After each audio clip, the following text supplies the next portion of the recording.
சேர்ந்து அவங்களுக்கு ஆலயங்கள் இல்ல. ஆகையினால வீடுகள் என்ன பண்ணாங்க, ஜப வீடுகள் என்ன பண்ணாங்க, தொழுது கொண்டார்கள். அப்படி உண்டாருந்தா ஜபாலயம், ஜபாலய தலைவர் சின்ன சின்னதா இருக்குமாங்க.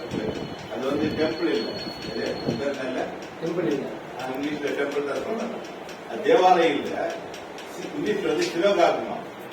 அது ஜபாலயம், அது சின்னது. அதுல லட்சம் பேர் என்ன பண்ண மாட்டாங்க, இருக்க மாட்டாங்க, கூட மாட்டாங்க. அந்த ஏரியாவில் தான் கூடுவாங்க. அது அங்கங்க இருக்குது. ஏசி ஜபாலயம் தோறும் என்ன பண்ணாரு, போய் பிரசங்கம் பண்ணாரு. பவுல போஸ்டர் பேதெல்லாம் பண்ண ஜபாலயம் தோறும் என்ன பண்ணாங்க, எங்க இருந்தாலும் ஜபாலயம். இப்ப இது தெரியாது, தெரியலன்னு வச்சுக்கலாம். அப்ப என்ன பண்ணணும், லட்சம் பேருக்கு தலைவர் நினைக்கணும். புரியுதா சொல்றது?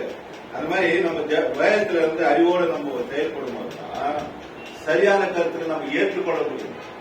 சரியில்லை என்ன பண்ணிடலாத தள்ளிடலாம். அதுதான் நம்ம பைபிள் வந்து ரொம்ப நுணுக்கமா இருக்கணும். பாத்தீங்களா, இந்த பைபிள் இருக்கு இல்லையா, இந்த பைபிள் இதுக்கு பேர் என்ன சொல்றோம், பரிசுத்த வேதாகமம். இந்த பரிசுத்த வேதாகமத்துல என்னென்ன இருக்குது உள்ள, என்னென்ன இருக்குது, சட்டங்கள் இருக்குது, அதாவது சயின்ஸ் இருக்குது உள்ள.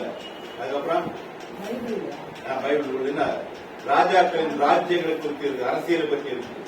இந்த மாதிரி நிறைய காரியம், நீதிகள் பற்றி எல்லாத்தையும் பற்றி உள்ள இருக்கு. ஆனாலும் அது சட்டம் இருக்கிறதுனால இது சட்ட புத்தகம் ஆகாது. சட்டம் உள்ள இருக்கு இல்லையா, நியாயப்பிரமாணம், அதனால இது சட்ட புத்தகம் ஆகாது. விஞ்ஞானங்கள் இருக்கனால விஞ்ஞான புத்தகம், விஞ்ஞானத்தை பற்றி யோகல நிறைய வரும் இல்லையா, பூமியை பற்றி, பூமி உருண்டாத சுழற்சி அதெல்லாம் சொல்லுவாங்க. அதுக்காக இது என்ன பண்ணாது, சயின்ஸ் புத்தகம் ஆகாது. இல்ல நீதி நெறி எல்லாம் சொல்லியிருக்கும், நீதிமொழிகள் சங்கீதம் எல்லாம் சொல்லும் போது இது என்ன ஆகுது, அது நீதி நெறி புத்தகம் ஆகாது. ஆனா பைபிள்ல பரிசுத்த வேதாகம் சொல்லும் போது அது 2 பிரிவா பிரிச்சிருக்காங்க. எத்தனை பிரிவா பிரிச்சுக்கிறாங்க, 2 பிரிவா. என்ன பிரிவா பிரிச்சுக்கிறாங்க, பழைய ஏற்பாடு, புதிய ஏற்பாடு, அதான் 2 பகுதி. அப்போ இது என்ன புத்தகமா, ஏற்பாடுன்னா தெலுங்கு என்ன சொல்லுது, உங்களுக்கு தெரியல, பார்த்து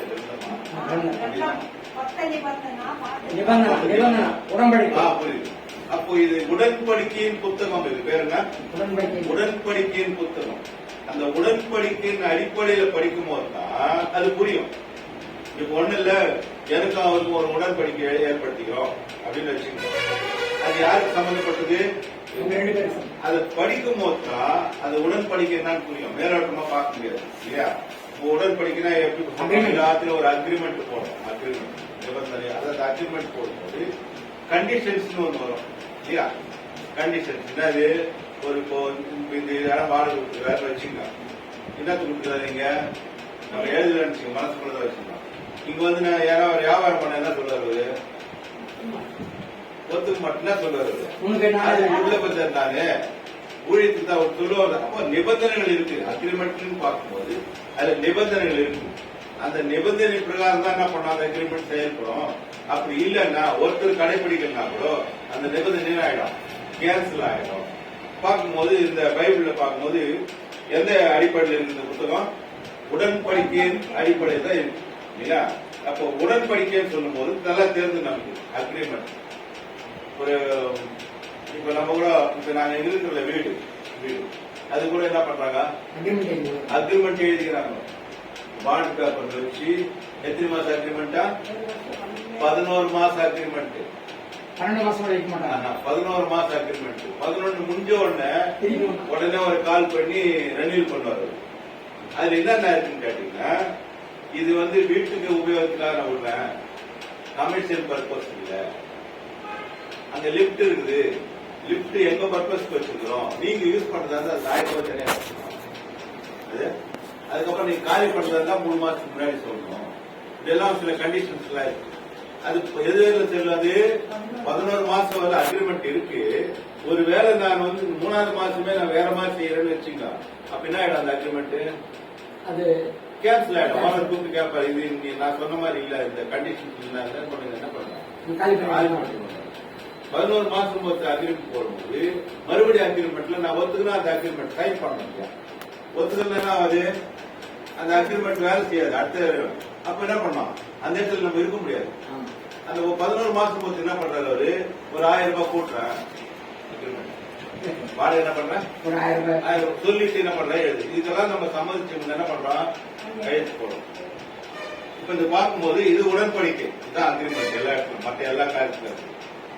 அந்த அப்படி பார்க்கும்போது இதுவும் 2 உடன்படிக்கை அடிப்படையில் என்ன பண்ணிருக்காரு, எழுதப்பட்டிருக்கு. அப்ப உடன்படிக்கை மெத்தட்ல படிச்சாதான் எனக்கு இது வேதம் புரியும், இல்லைன்னா புரியாது. இப்ப பைபிள் வந்து நிறைய பேர் என்ன பண்றோம், எத்தனை வருஷமா படிச்சுட்டே இருக்கிறோம். மொழி, அதாவது நம்ம என்னென்ன மொழி தெரிஞ்சுக்கிறோம் அந்த மொழியில படிக்கிறோம். அது படிக்கிறதுனால புரியலன்னு யார்கிட்டையும் கேட்கறது இல்ல, புரியுற பாகத்துக்கு தள்ளி போயிடும். அதான் முக்கியம். நிறைய பேர் பைபிள் படிக்கும் போது புரியுற பாகத்துக்கு தள்ளி போயிடும். அப்போ புரியல என்னன்னா அர்த்தம், யார்கிட்ட கேட்கணும், யாரா தெரிஞ்சவங்க கிட்ட கேட்கணும். தெரிஞ்சவங்கிட்ட கேட்கும் போது தெரியும். பாத்தீங்கன்னா அப்ப என்ன பண்றோம்னா வேதத்தை படிக்கிறோம், அது முறைப்படி படிச்சாதான் எனக்கு புரியும். இல்லையா, முறைப்படி படிச்சாதான் எனக்கு புரியும். பாத்தீங்கன்னா இதுல உடன்படிக்கை 2 உடன்படிக்கை இருக்கு. பழைய ஏற்பாடு, புதிய நியூ டெஸ்ட்மென்ட், ஓல்ட் டெஸ்ட்மென்ட். ஆனா இன்னும் கொஞ்சம் உள்ள போனோம்னா அதை 3 பகுதியா பிரிச்சுப்பாங்க. 3 உடன்படிக்கை இந்த பைபிள் இருக்கு. எத்தனை உடன்படிக்கை, 3 உடன்படிக்கை இருக்கு. அந்த 3 உடன்படிக்கும் எந்த பகுதியிலிருந்து எந்த பகுதி வரும்னு நான் சொல்றேன். பாத்தீங்களா, ஆதி எத்தனை புத்தகம் மொத்தம் 66. பழைய ஏற்பாட்டுல எத்தனை, 29. புதிய ஏற்பாட்டுல 27. புதிய ஏற்பாட்டுல 27. புதிய ஏற்பாட்டுல 27. பழைய ஏற்பாட்டுல 29. அப்புறம் 27, 37, 64 தான் வருது.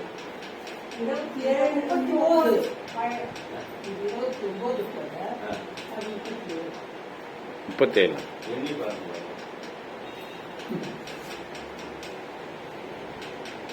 29 அது 20. எதுக்கு சொல்றேன்னா இதனாலதான் யார் எது சொன்னாலும் நம்பிடுறாங்க. 29,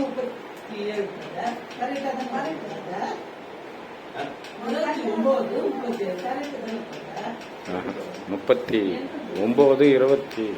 புதிய ஏற்பாடு எண்ணுங்களா, இண்டெக்ஸ் இருக்குது, யார் சொல்றது? அப்பதான் மனசுல படிக்கிறதுக்காக நான் கேட்டேன், சொல்றதுக்காக நான் ஆயிடுச்சு.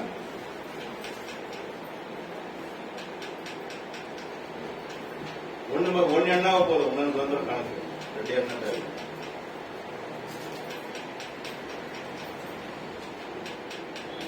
புரியுதுங்களா? யார் என்ன சொன்னாலும் நம்பருக்கு காரணம் என்ன? பழைய ஏற்பாடு வந்து எனக்கே தெரியல. பழைய ஏற்பாடு 39. 39 சொன்னீங்களா? 39 37, 29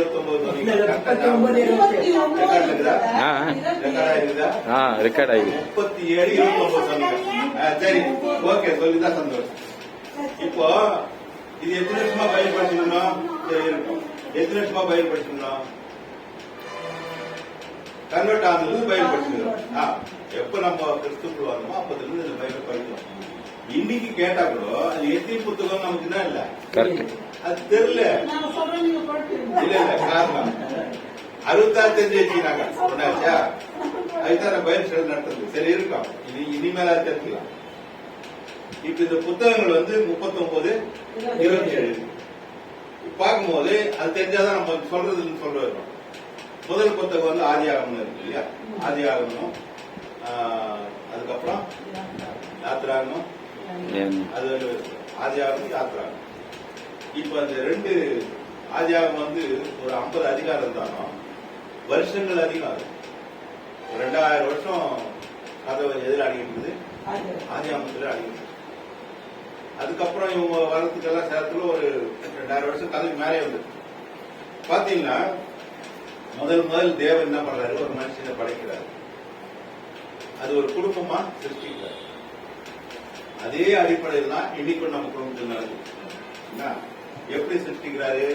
ஆதாம சிருஷ்டிக்கிறாரு, ஏவாளை சிருஷ்டிக்கிறாரு. சிருஷ்டிச்சு என்ன சொல்றாரு? அவங்களுக்கு பெருகி ஆண்டு கொள்ளுங்கள், பண்படுத்தி ஆண்டு கொள்ளுங்கள். ஒரு வேலையை சொல்றாரு, ஒரு கண்டிஷன், அதாவது ஒரு நிபந்தனை கொடுக்கிறார். இல்லையா?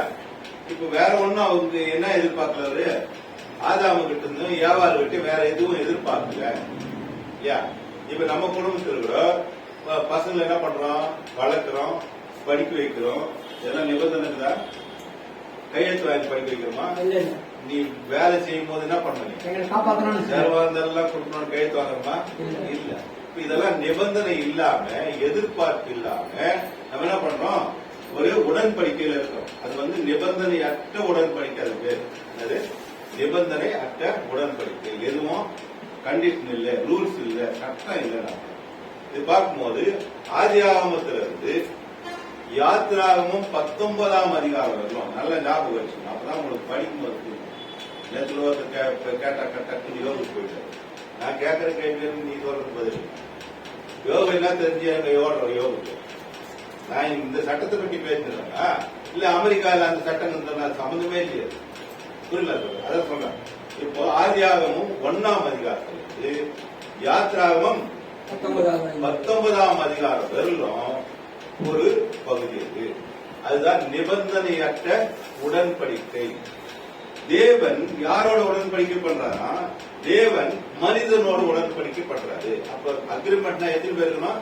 2 பேர் இருக்கணும் கண்டிப்பா, இல்லையா? 2 பேர் இருந்தாலும் அது பேர் உடன்படிக்கை. அப்ப தேவன் எந்த நிபந்தனையாக்கு உடன்படிக்கை செய்யும் போது அந்த சட்டங்கள் இல்லாததுனால அவர்கள் செய்யற தவறுகளுக்கு தண்டனை இல்லைன்னு அர்த்தம், இல்லையா? சட்டம் தானே தண்டனை கிடைக்கும். இப்ப பாத்தீங்கன்னா ஆதியாமத்தில் பார்க்கும்போது ஆதியிலே என்ன பண்ணாரு? ஆதாமே தவறு செய்யறாரு. தவறு செஞ்சாரா இல்லையா? அப்போ தண்டனைன்னு ஒண்ணு கொடுத்திருந்தா என்ன பண்ணிருக்கணும்? அவரு தண்டிச்சிருக்கணும். ஒரு கண்டிஷன் ஒரு நிபந்தனை சொல்றாரு, இந்த மரத்தின் கனியை புசித்தால் சாகுவாய் சாவாய். அது என்ன? அது நிபந்தனையற்ற ஒரு உடன்படிக்கை. அது புரியல சொல்றது. நிபந்தனை அதாவது இத சாப்பிட்டா என்ன பண்ணுவ நீ? சாவாய். அப்படின்னா என்ன சொல்ற? நீ சாப்பிட்டா அதனுடைய விளைவு என்னன்னு சொல்ற. அது தண்டனை இல்ல, அது பேரு. சாப்பிட்டுனா நான் உனக்கு கொண்டுருவேன்னு சொன்னா தண்டனை அது பேரு. இப்ப சாப்பிட்டனாலே நீ சாவாயின்னு சொல்லும்போது சாப்பிட்டதன் விளைவுதான். நம்ம கூட ஆகாத சாப்பிட்டுனா ஆயிடுச்சு, ஜீர்ணாவாது. நமக்கு அந்த விளைவு, அந்த பொருளின் விளைவு காமிக்க தவிர அது தண்டனைன்னு சொல்ல முடியாது. பார்க்கும்போது ஆதாம் தவறு செய்யறான், அது என்ன பண்ணாரு? தண்டிக்கல. தண்டிக்கிற என்ன பண்ணிருக்கோம்? இந்த சட்டங்கள் எல்லாம் வந்து ஏற்க மாட்டேங்க. நிறைய என்ன பண்ணுவோம், கல் எரிஞ்சு போடணும், இதெல்லாம் வந்து அப்படி ஒண்ணும் இது பண்ணல. அப்படியே ஆதாம்ல இருந்து வரும்போது பார்க்கும்போது ஒரு ஜலப்பிராய வெள்ளம் நிறைய அந்த கோத்திரங்கள்லாம் வருது. இது வரும்போது கடைசியில அது ஆதாம் குறிப்பிடுறாரு. அதுக்கப்புறம் 7 வராங்க. அதுக்கப்புறம் குறிப்பிடுறது யாருன்னா நோவா. நோவா எந்த உடன்படிக்கிறாரு? நிபந்தனையற்ற உடன்படிக்கை வாழாரு. அவரும் சில தவறுகள் செய்யறாரு. யாரு? நோவாக்குறோம். குளித்துட்டு என்ன பண்றாரு? வெறிச்சிருக்காரு. அது யார் பார்த்துறாங்கன்னா பிள்ளைகள். நோவா அதான் மெதுவாக நாட்டினாங்க. நோவா இருங்க. நோவா எத்தனை பிள்ளைங்க, எத்தனை மருமகள் வந்தாங்க? 8 பேர் காப்பாற்றாங்க. அப்ப 3 பிள்ளைகள். இப்ப நோவா வந்து குளிச்சுட்டு வெறிச்சுட்டு இருந்தான். அவன் நீதிமானான் அப்படி குளிச்சு வெறிச்சு ஒரு கேள்வி வரும். சரி, அது இருக்கு. அப்படியே புள்ளில வந்து சேம் 3 பேர். இந்த காமன்றவன் என்ன பண்ணினா தகப்புடைய நிர்வாணத்தை பார்த்துருக்காங்க. வந்து அண்ணன் தம்பிக்கிட்ட சொல்லும் போது அவங்க என்ன பண்றாங்க? ஒரு துணியை எடுத்து போயிட்டு அவர். இப்போ அது எவ்வளவு பெரிய குற்றம் ஒண்ணு இல்ல, எதாச்சா போயிருப்பான், பார்த்திருப்பான், இல்லையா? ஆனா நோவா என்ன பண்றாரு? காம சபிக்கிறாரு. சபிக்கிறாரு இல்லையா? அதுக்கு தண்டனை பெற்றிருந்தாரா? இல்ல. ஏன்னா நிபந்தனையற்ற காலத்துல வாழறாரு. அதே மாதிரி ஆபிரகாம் வராரு. அதுக்கு அடுத்தது ஆபிரகாம். ஆபிரகாமும் எந்த காலத்துல இருக்கிறாரு? சட்டங்கள் இல்லாத காலத்துல வாழறாரு. ஆபிரகாம் என்ன செய்யறாரு? அவரும் சில தவறுகள் செய்யறாரு. அதாவது தேவன் ஒரு வார்த்தையை சொன்னாக்கா அது வேற மாதிரி புரிஞ்சுக்கின்னு என்ன பண்றாரு? முதல்ல இஸ்மவேலை கத்துக்கிறாரு. தவறு தானே அது. அப்ப அவர் சொன்னதுக்கு மீறி போனதால என்ன பண்ணிருக்கோம்? தண்டித்து எகிப்துக்கு போகும்போது அந்த எகிப்து ராஜா கிட்ட பொண்டாட்டி என்ன சொல்றாரு? என் சகோதரின்னு சொல்றாரு. சகோதரி சொல்லிட்டு மாத்திரம் இல்ல, என்ன பண்றான்? அமுச்சு வைக்கிறான் ராஜா. புரியுதா உங்களுக்கு? தப்பு யார் மேல இருக்குது? ஆபிரகாம் மேல இருக்குது. ஆனா தேவன் யாரை எச்சரிக்கிறாரு? ராஜாவை எச்சரிக்கிறாரு. அவங்க ஒரு தீர்க்கதரிசி, அவங்க நீதிமானு அப்படின்னு சொல்லும் போது வருதா இல்லைங்க? இதெல்லாம் புரியுது நான் சொல்றேன். இப்ப பார்க்கும்போது அவங்க எல்லாம் எந்த காலத்துல இருக்கிறாங்க? ஏன் தண்டனை பெற்றுக்கொள்ள நிபந்தனை இல்லாத காலத்துல வாழ்ந்தாங்க. அவங்களுக்கு எந்த சட்ட திட்டமும் கொடுக்கல. அதுக்கப்புறம் யார்